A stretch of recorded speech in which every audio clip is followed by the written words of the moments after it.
৫,০০০ বছর আগে সুমেরীয়রা এটিকে পাথরে খোদাই করেছিল এবং তারাই প্রথম ছিল না। একটি বাঁকা হাতল সহ কঠোর পাত্র, একটি আধুনিক হ্যান্ডব্যাগের অনুরূপ, এমন প্রাণীদের দ্বারা আঁকড়ে ধরে যাদের অস্তিত্বের কথা ছিল না। ডানাযুক্ত, ঈগল মাথাওয়ালা, মাছের দেহ, সবসময় একই অবজেক্ট ধরে রাখা। যারা এটিকে চিত্রিত করেছে তারা পরে একই শান্ত সিদ্ধান্ত নিয়েছিল। তারা ভিতরে কি ছিল দেখানো বন্ধ করে দেয়। কোথাও নেই। ১২,০০০ বছরের খোদাই জুড়ে, ৩টি মহাদেশ জুড়ে ব্যাগটি বন্ধ থাকে। কারণ এর ভিতরে যা ছিল তা কখনই দেখার ছিল না। এবং কারণটি আপনার ধারণার চেয়েও গভীর। মূলধারার প্রত্নতত্ত্ব এটি ব্যাখ্যা করতে ১ শতাব্দী অতিবাহিত করেছে। একটি বালতি, একটি থলি, একটি আচার ধারক। এটি পরিসংখ্যান দ্বারা বহন করা হয় যা একাধিক প্রাচীন সংস্কৃতি প্রায় অভিন্ন পদে বর্ণনা করে। এবং আপনি যত গভীর পথ অনুসরণ করবেন তত বেশি এটি আরও রূপ দেখাতে শুরু করবে। এক পর্যায়ে সিদ্ধান্ত নিয়েছে যে এই বস্তুর সত্যটি খুব বেশি ছড়িয়ে যাওয়া বিপজ্জনক। এটি দেবতাদের হ্যান্ডব্যাগের রহস্য। এবং এর ভিতরে যা ছিল তা কখনই দেখা যায় না। প্রাচীন ধ্বংসাবশেষে যা একসময় সভ্যতার দোলনা ছিল, পাথরের ট্যাবলেটে খোদাই করা হয়েছে যা ১০০০ বছর ধরে বেঁচে আছে, এমন একটি চিত্র রয়েছে যা প্রত্নতাত্ত্বিকরা পুরোপুরি ব্যাখ্যা করতে পারে না। কারো কারো ডানা আছে, কারো কারো ঈগলের বৈশিষ্ট্য রয়েছে, কারো কারো দেহ রয়েছে মাছের।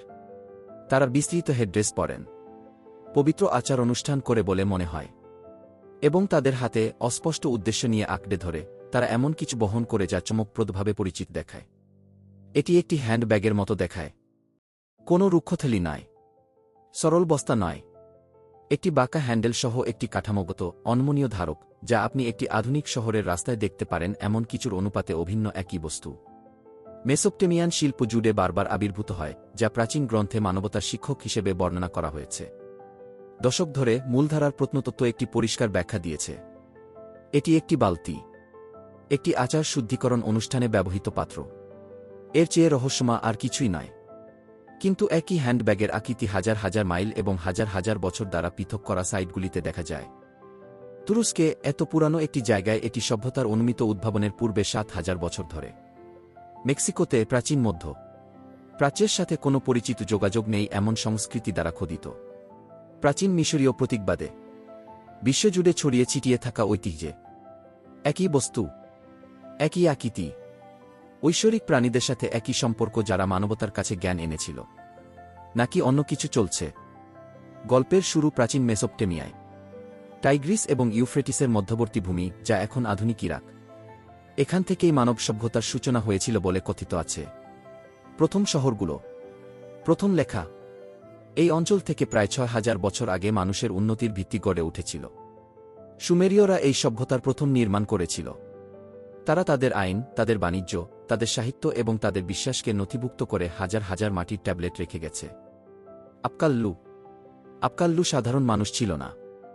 তারা ঋষি ছিলেন, আধ্যাত্মিক ব্যক্তিত্ব যারা দেবতা এবং মানবজাতির মধ্যে মধ্যস্থতাকারী হিসাবে কাজ করেছিল।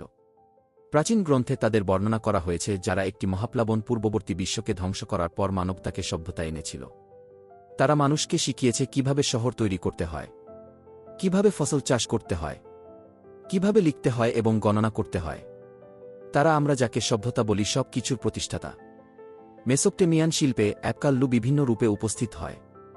কেউ কেউ বিস্তৃত বস্ত্র পরিহিত ডানাওয়ালা পুরুষ, অন্যদের ঈগলের মাথা আছে, এবং কিছুকে মৎস্যজীবী হিসাবে চিত্রিত করা হয়েছে।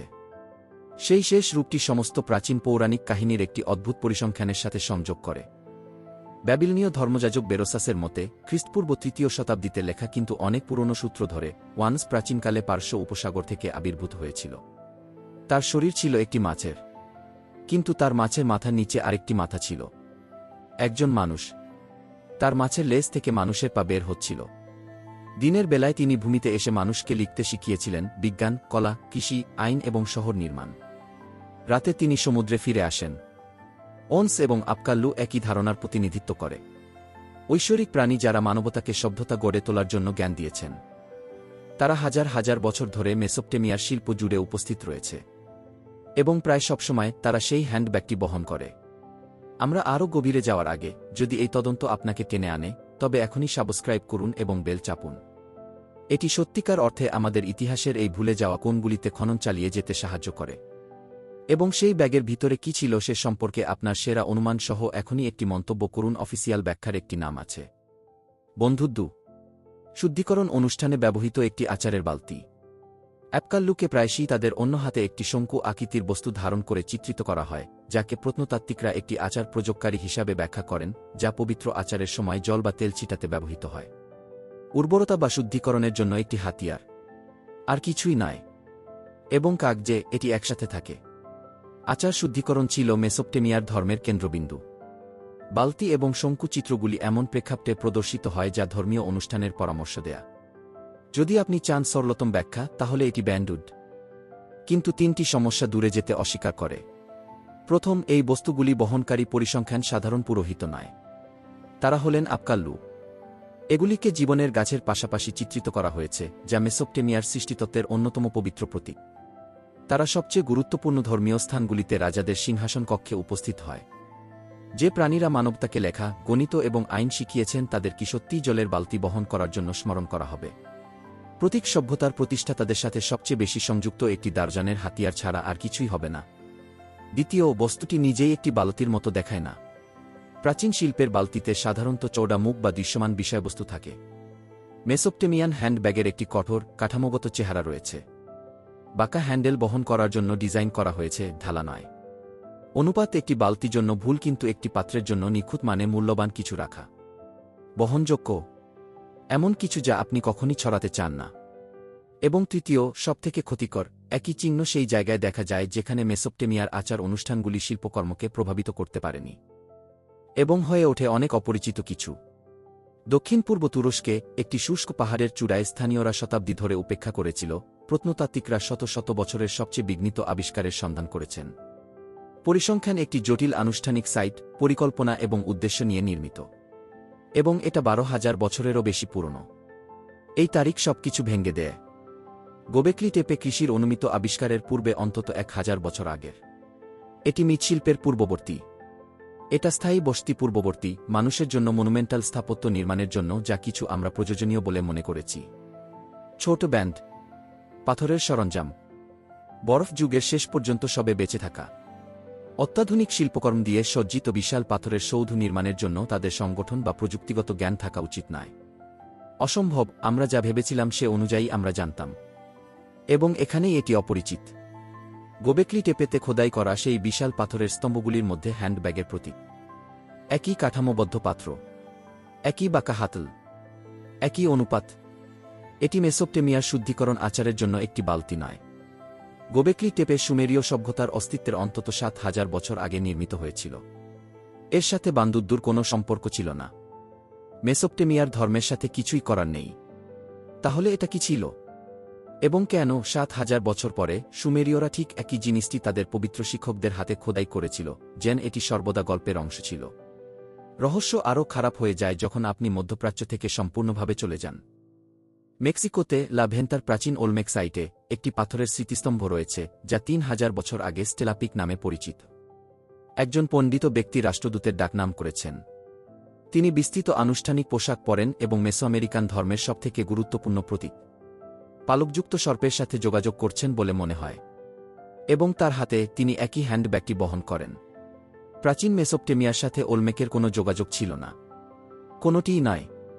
তারা পৃথিবীর উল্টো দিকে বিকশিত হয়েছিল, একটি মহাসাগর দ্বারা বিচ্ছিন্ন হয়ে হাজার হাজার বছর পরে কেউ পার হওয়ার কথা ছিল না।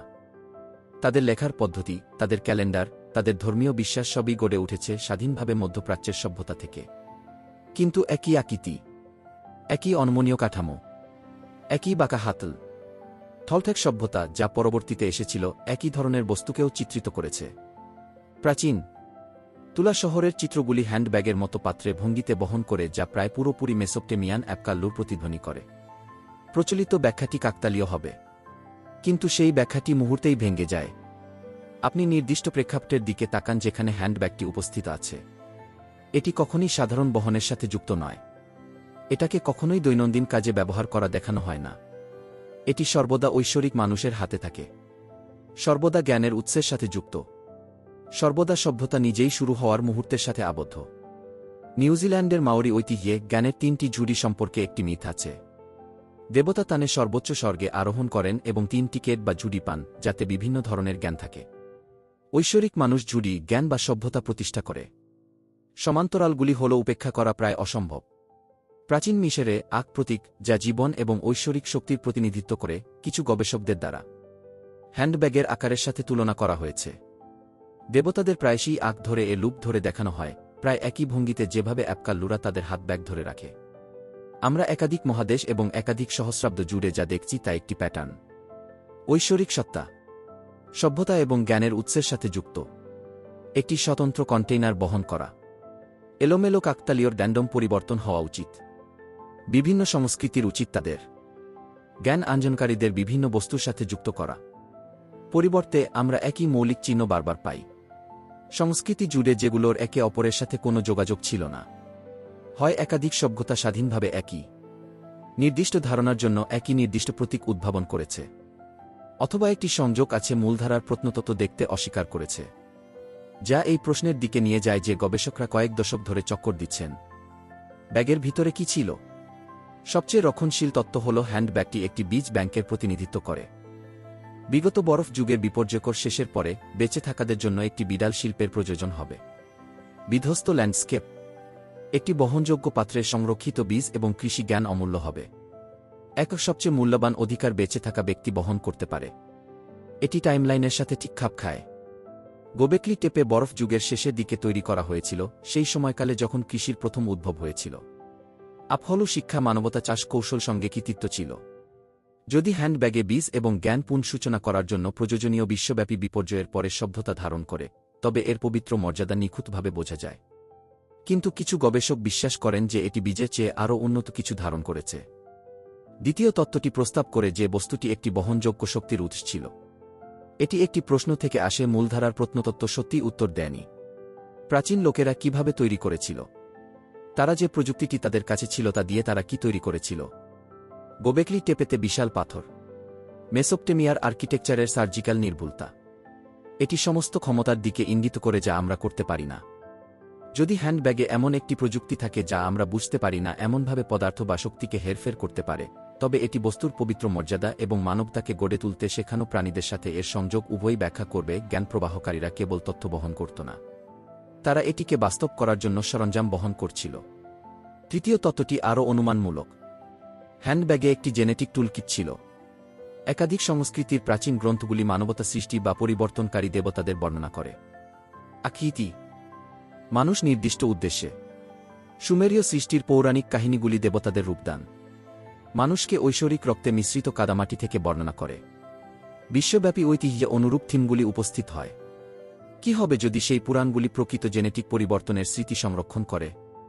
হ্যান্ডব্যাগ মানুষের ক্ষমতা আপগ্রেড করতে ব্যবহৃত প্রযুক্তিটি ধরে রাখলে কি হবে? আদিম হোমিনিডদেরকে সভ্যতার যোগ্য জীবে রূপান্তর করতে। এটি ব্যাখ্যা করবে কেন বস্তুটি এত মূল্যবান ছিল, কেন এটি বাধা ছিল মানবতার উৎপত্তির সাথে। এবং তারপরে এমন তত্ত্ব রয়েছে যে প্রায় কেউই খুব বেশি সময় ধরে বসতে চায় না। কিছু গবেষক প্রস্তাব করেন হ্যান্ডব্যাগটি একটি চেতনা যন্ত্র। একটি প্রযুক্তি ডিজাইন করা হয়েছে মানুষের সচেতনতা প্রসারিত করার জন্য। পাইনাল গ্রন্থি আধ্যাত্মিক অভিজ্ঞতার সাথে যুক্ত হয়েছে অনেক সংস্কৃতি জুড়ে, এবং প্রাচীন মেসোপটেমীয় শিল্পে চিত্রকল্প অন্তর্ভুক্ত রয়েছে যা কিছু সরাসরি এর উল্লেখ হিসাবে ব্যাখ্যা করে। যদি হ্যান্ডব্যাগে এমন একটি প্রযুক্তি থাকে যা পাইনাল গ্রন্থিকে উদ্দীপিত করতে পারে, তবে এটি এই বস্তু এবং ঐশ্বরিক জ্ঞানের মধ্যে সংযোগ ব্যাখ্যা করবে। জ্ঞান প্রবাহকারীরা শুধু তত্ত্ব শিক্ষাদান করত না, তারা মানুষের চেতনাকে আপগ্রেড করছিল। চূড়ান্ত তত্ত্বটি এমন একটি যা প্রায় কোনো গুরুতর একাডেমিক রেকর্ডে স্পর্শ করবে না। হ্যান্ডব্যাগটি একটি বাস্তব প্রজেক্টর ছিল, এমন একটি যন্ত্র যা বাস্তবতার গঠনকেই প্রভাবিত করতে পারে। এই তত্ত্বটি কোয়ান্টাম পদার্থবিদ্যা এবং সিমুলেশন তত্ত্ব থেকে ধার করে পরামর্শ দেয় যে আমরা যাকে ভৌত বাস্তবতা হিসাবে উপলব্ধি করি তা আমাদের ধারণার চেয়ে অনেক বেশি নমনীয় হতে পারে। প্রাচীন একাধিক সংস্কৃতির মিথগুলি ঐশ্বরিক শব্দের মাধ্যমে বিশ্ব সৃষ্টিকারী দেবতাদের বর্ণনা করে। কি হবে যদি সেই পৌরাণিক কাহিনীগুলো এমন একটি প্রযুক্তির স্মৃতি সংরক্ষণ করে যা আক্ষরিক অর্থে বাস্তবকে রূপ দিতে পারে? যদি হ্যান্ডব্যাগটি এমন একটি যন্ত্র হয় যেখানে আমরা বাস করি সেই জগতের প্রোগ্রাম করার জন্য। এই তত্ত্বগুলি যুক্তিসঙ্গত থেকে অযৌক্তিক পর্যন্ত, কিন্তু একটি জিনিস প্রত্যেককে একত্রিত করে। দ্য হ্যান্ডব্যাগ একটি আচার বালতির চেয়ে আরও উল্লেখযোগ্য কিছু উপস্থাপন করে। ভিতরে যা কিছু ছিল, সভ্যতার প্রতিষ্ঠাতাদের পাশাপাশি খোদাই করা যথেষ্ট গুরুত্বপূর্ণ ছিল। একাধিক সংস্কৃতি জুড়ে পবিত্র প্রেক্ষাপটে উপস্থিত হওয়ার জন্য যথেষ্ট গুরুত্বপূর্ণ। মানুষের স্মৃতিতে 12,000 বছরেরও বেশি সময় ধরে বেঁচে থাকার জন্য যথেষ্ট গুরুত্বপূর্ণ। হ্যান্ডব্যাগটি যদি এতই গুরুত্বপূর্ণ ছিল, তবে একটি প্রশ্ন আছে যা অফিসিয়াল বর্ণনা কখনো দেয়নি। উত্তর: কেন এটি অদৃশ্য হয়ে গেল? গোবেকলি টেপেতে প্রতীকটি স্পষ্টভাবে প্রদর্শিত হয়। এটি হাজার হাজার বছর ধরে মেসোপটেমিয়া সভ্যতা জুড়ে প্রদর্শিত হয়। এটি মেসো আমেরিকান শিল্পে প্রদর্শিত হয় এবং তারপরে ধীরে ধীরে এটি বিবর্ণ হয়ে যায়। পরবর্তী সভ্যতাগুলি একই ফ্রিকোয়েন্সির কাছাকাছি কোথাও হ্যান্ডব্যাগকে চিত্রিত করে না। ঐশ্বরিক জ্ঞানপ্রবাহকদের চিত্রণে একসময় কেন্দ্রীভূত ছিল। প্রতীকটি বিরল হয়ে উঠেছে, তারপর অনুপস্থিত। প্রাচীন জনগণের কাছে স্পষ্টতই তাৎপর্যপূর্ণ কিছু ভুলে গিয়েছিল, অথবা চাপা। সরলতম ব্যাখ্যা হল যে যারা হ্যান্ডব্যাগ বহন করেছিল তারা চলে গেছে। যদি অপকাল্লু এবং অন্যান্য সংস্কৃতিতে তাদের সমতুল্য বাস্তব হতো, তা ঐশ্বরিক, বহির্জাগতিক বা হারিয়ে যাওয়া সভ্যতার বেঁচে থাকা, তারা তাদের মিশন শেষ করে চলে যেতে পারে। প্রতীকটি কালচারাল মেমরির মধ্যে দীর্ঘস্থায়ী ছিল, তারপর বিবর্ণ হয়ে গেছে কারণ প্রাণীরা নিজেরাই দূরবর্তী পৌরাণিক কাহিনীতে পরিণত হয়েছে। কিন্তু একটি গাঢ় ব্যাখ্যা রয়েছে, যে বলে যে জ্ঞানটি ইচ্ছাকৃতভাবে লুকানো ছিল। সংগঠিত ধর্মের বিকাশ এবং শক্তিকে একত্রিত করার সাথে সাথে তারা ঐতিহ্যগুলিকে দমন করতে পারে যা সভ্যতার উৎস তাদের নিজস্ব দেবতা ব্যতীত অন্য প্রাণীকে কৃতিত্ব দেয়। হ্যান্ডব্যাগ প্রতীক প্রতিষ্ঠিত ধর্মীয় কর্তৃপক্ষের জন্য বিপজ্জনক হবে। প্রতিটি কারণ সহ কর্তৃপক্ষ ঐশ্বরিক সত্যের একচেটিয়া অ্যাক্সেস দাবি করে। একটি প্রতিদ্বন্দ্বী মূল গল্প টিকে থাকতে দেওয়া ছিল তাদের নিজস্বকে দুর্বল করা। ভ্যাটিকান আর্কাইভস মেসোনিক ঐতিহ্য জ্ঞান দমনের ধরনটি ইতিহাস জুড়ে ভালোভাবে নথিভুক্ত। পুড়ে গেছে বই, লাইব্রেরি পুড়িয়ে দিয়েছে, ধর্মদ্রোহিতা মুছে ফেলা হয়েছে।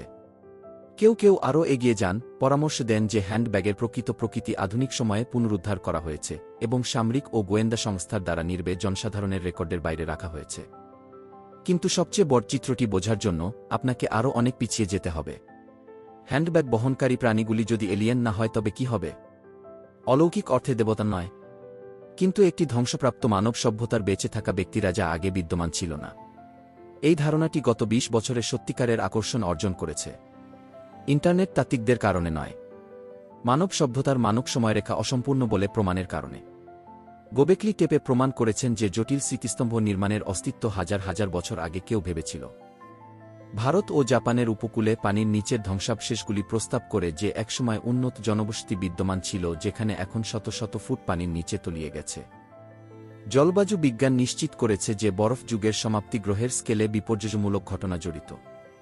বিশাল বন্যা, দ্রুত তাপমাত্রা পরিবর্তন, পরিবেশগত বিপর্যয়। সেই বিপর্যয়ের আগে যদি কোনো সভ্যতা থাকত, যদি এটি প্রযুক্তিগত ক্ষমতা অর্জন করে, তবে আমরা সম্পূর্ণরূপে বুঝতে পারি না। এবং যদি তাদের পৃথিবী ধ্বংস হয়ে যায়, বেঁচে থাকা বিশ্বব্যাপী ছড়িয়ে পড়ে, পুনর্গঠনের জন্য প্রয়োজনীয় জ্ঞান বহন করে। এই তত্ত্বে হ্যান্ডব্যাগটি সেই ভুলে যাওয়া মাটি সভ্যতার অবশেষ হয়ে ওঠে। এটা ধরেছিল যে প্রযুক্তিই বেঁচে থাকত তারা সংরক্ষণ করতে পেরেছিল। তারা এটিকে বিভিন্ন অঞ্চলে নিয়ে গিয়েছিল। তারা স্থানীয় জনগণকে সভ্যতার কলা শেখাতেন এবং তাদের মনে রাখা হয়েছিল প্রতিটি সংস্কৃতিতে তারা স্পর্শ করেছিল ঐশ্বরিক প্রাণী হিসাবে। সমুদ্র থেকে উদ্ভূত প্রাণী, আকাশ থেকে নেমে এসেছে, মহাপ্লাবন থেকে বেঁচে গেছি। এই একটি তত্ত্ব ব্যাখ্যা করবে কেন একই চিহ্ন এমন সংস্কৃতি জুড়ে দেখা যায় যেগুলোর সাথে কোনো যোগাযোগ ছিল না, কেন এটি বহনকারী প্রাণীরা সর্বত্র সভ্যতা প্রতিষ্ঠার কৃতিত্ব পায়, তারা উপস্থিত হয়, কেন প্রতীক বাধা বরফ যুগের বিপর্যয়ের পরে, এবং কেন জ্ঞান অবশেষে বিবর্ণ হয়ে গেল। মূল জীবিতরা মারা গেছে, তাদের প্রযুক্তি ব্যর্থ হয়েছে বা হারিয়ে গেছে, শুধু ছবিটি রয়ে গেছে পাথরে খোদাই করা এমন লোকেদের দ্বারা পুনরাবৃত্তি করা হয়েছে যারা ভুলে গিয়েছিল আসলে কি ছিল। অপকাল্লু, ওনেস, কোয়েৎসালকোয়াটল, কুকুলকান, মাওরি ঝুডি বাহক, মিশরীয় দেবতা, তাদের আঁক দিয়ে তারা সবাই একই দলের স্মৃতি হতে পারে। প্রাকপ্রলয় সভ্যতার বেঁচে থাকা যারা মানব সংস্কৃতির পুনঃপ্রবর্তনের বীজ বপন করেছিল। মূলধারার প্রত্নতত্ত্ব এই তত্ত্বকে মেনে নেয় না। এটি গ্রহণ করার অর্থ হবে স্বীকার করা। মানব সভ্যতা আদর্শ মডেলের অনুমতির চেয়ে অনেক বেশি পুরানো এবং অনেক বেশি চক্রাকার। যে এই আগের সভ্যতার প্রমাণ হয় ধ্বংস হয়ে গেছে বা এখনও লুকিয়ে আছে, এবং যে আমাদের পূর্বপুরুষরা ঐশ্বরিক জ্ঞানপ্রবাহকদের সম্পর্কে যে কল্পকাহিনীগুলি বলেছিলেন তা রূপকের চেয়ে আক্ষরিক ছিল। গোবেকলি টেপে থাকা উচিত নয়।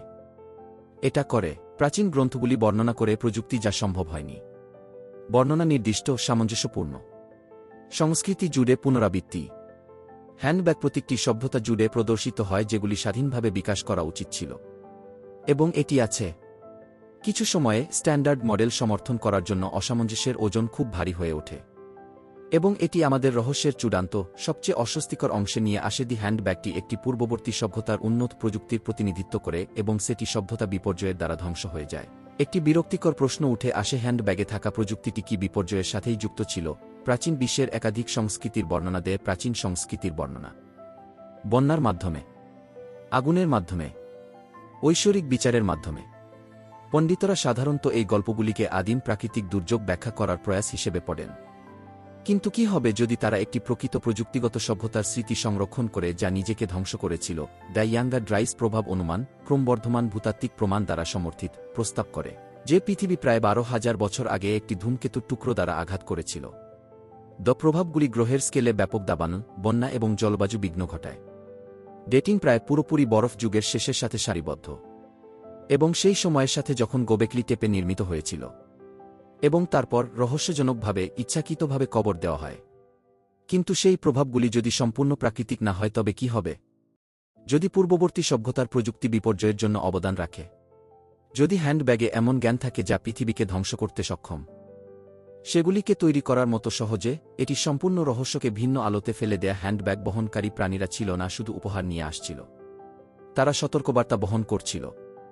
যে প্রযুক্তিটি সভ্যতাকে পুনঃসূচনা করতে সাহায্য করেছিল সেই প্রযুক্তি হতে পারে যা আগে ধ্বংস করেছিল। হ্যান্ডব্যাগটি একটি আশীর্বাদ এবং অভিশাপ উভয়ই ছিল, একটি হাতিয়ার এবং একটি সমাধির পাথর। হ্যান্ডব্যাগ প্রতীকের অন্তর্ধান হয়তো ভুলতে পারেনি। এটি সেই থিমগুলির সাথে সংযোগ করে যা গ্রহ জুড়ে পৌরাণিক কাহিনীতে পুনরাবৃত্তি হয়। নিষিদ্ধ জ্ঞান, দেবতাদের কাছ থেকে চুরি করা ঐশ্বরিক আগুন, গাছ থেকে ফল যা খাওয়া উচিত নয়, গল্প বলা সতর্কতা হিসাবে, প্রযুক্তি সম্পর্কে সতর্কতা যা উপকারী বলে মনে হয় কিন্তু অস্তিত্বগত ঝুঁকি বহন করে। এবং আমরা এখানে 12,000 বছর পরে এমন প্রযুক্তি তৈরি করা যা মানবতার উপকার করতে পারে, অথবা আমাদের সম্পূর্ণভাবে শেষ করুন। কৃত্রিম বুদ্ধিমত্তা, জেনেটিক ইঞ্জিনিয়ারিং, পারমাণবিক অস্ত্র, জলবায়ু হেরফের। পূর্ববর্তী প্রজন্মের ক্ষমতাগুলি কল্পনাও করতে পারেনি। পরিণামগুলির সাথে আমরা সম্পূর্ণরূপে ভবিষ্যদ্বাণী করতে পারি না। দেবতার হাত ব্যাগটি যে কোনো সময়ের চেয়ে এখনই বেশি প্রাসঙ্গিক হতে পারে যেহেতু এটি প্রথম গোবেকলি টেপে পাথরে খোদাই করা হয়েছিল। এর ভিতরে কি ছিল আমরা কখনই নিশ্চিতভাবে জানতে পারি না। বস্তুগুলি নিজেরাই, যদি সেগুলি কখনো শারীরিক নিদর্শন হিসাবে বিদ্যমান থাকে, সহস্রাব্দ ধরে হারিয়ে গেছে। আমরা শুধু ছবি, বাকি আছে মিথ, একগুয়ে অবিরাম স্মৃতি যারা মূল্যবান কিছু বহন করে, কিছু শক্তিশালী, এমন কিছু যা আমরা যে বিশ্বে বাস করি তা গড়ে তুলতে সাহায্য করেছে। কিন্তু প্রশ্নটি একাডেমিক নয়। যদি হ্যান্ডব্যাগটি একটি পূর্ববর্তী সভ্যতার প্রযুক্তির প্রতিনিধিত্ব করে যা নিজেকে ধ্বংস করেছে, আমরা এমন নিদর্শনগুলি পুনরাবৃত্তি করছি যা আগে খারাপভাবে শেষ হয়ে গেছে। যদি এটির কাছে এমন জ্ঞান থাকে যা বিশ্ব তৈরি করতে পারে বা তাদের শেষ করতে পারে, তাহলে আমাদের বুঝতে হবে যে আমরা এটিকে পুনর্নির্মাণের আগে কি নিয়ে কাজ করছি। এটি মেসোপটেমিয়ায় আবির্ভূত হয়, সভ্যতা শুরু করার একটি মহান বন্যার পরে আবির্ভূত প্রাণীদের হাতে। এটি মেক্সিকোতে প্রদর্শিত হয়, পালকযুক্ত সাপ এবং ঐশ্বরিক জ্ঞানের সাথে সংযুক্ত পরিসংখ্যান দ্বারা বহন করা হয়। সবসময় একই আকৃতি, সর্বদা এমন প্রাণীদের দ্বারা ধারণ করা হয় যারা সবকিছু পরিবর্তন করে। মূলধারার ব্যাখ্যা বলে যে এটি আচারের জলের জন্য একটি বালতি ছিল, কিন্তু প্যাটার্ন বলছে এটা ছিল আরও কিছু, এমন কিছু যা আমাদের বিশ্ব গড়তে সাহায্য করেছে, এবং সম্ভবত এমন কিছু যা ধ্বংস করেছে এর আগে পৃথিবী। রহস্যের সমাধান হয়নি। প্রতীক ব্যাখ্যা করা হয় না। মানব উৎপত্তি, হারিয়ে যাওয়া সভ্যতা এবং বিপজ্জনক জ্ঞান সম্পর্কে প্রশ্নগুলি উত্থাপন করে। 12,000 বছর পরে আমরা এখনও এটি খুঁজে বের করার চেষ্টা করছি, এবং আমাদের ভবিষ্যতের জন্য উত্তরের অর্থ কী হতে পারে তা বিবেচনা করে আমরা যতটা ভাবি ততটা সময় নাও থাকতে পারে।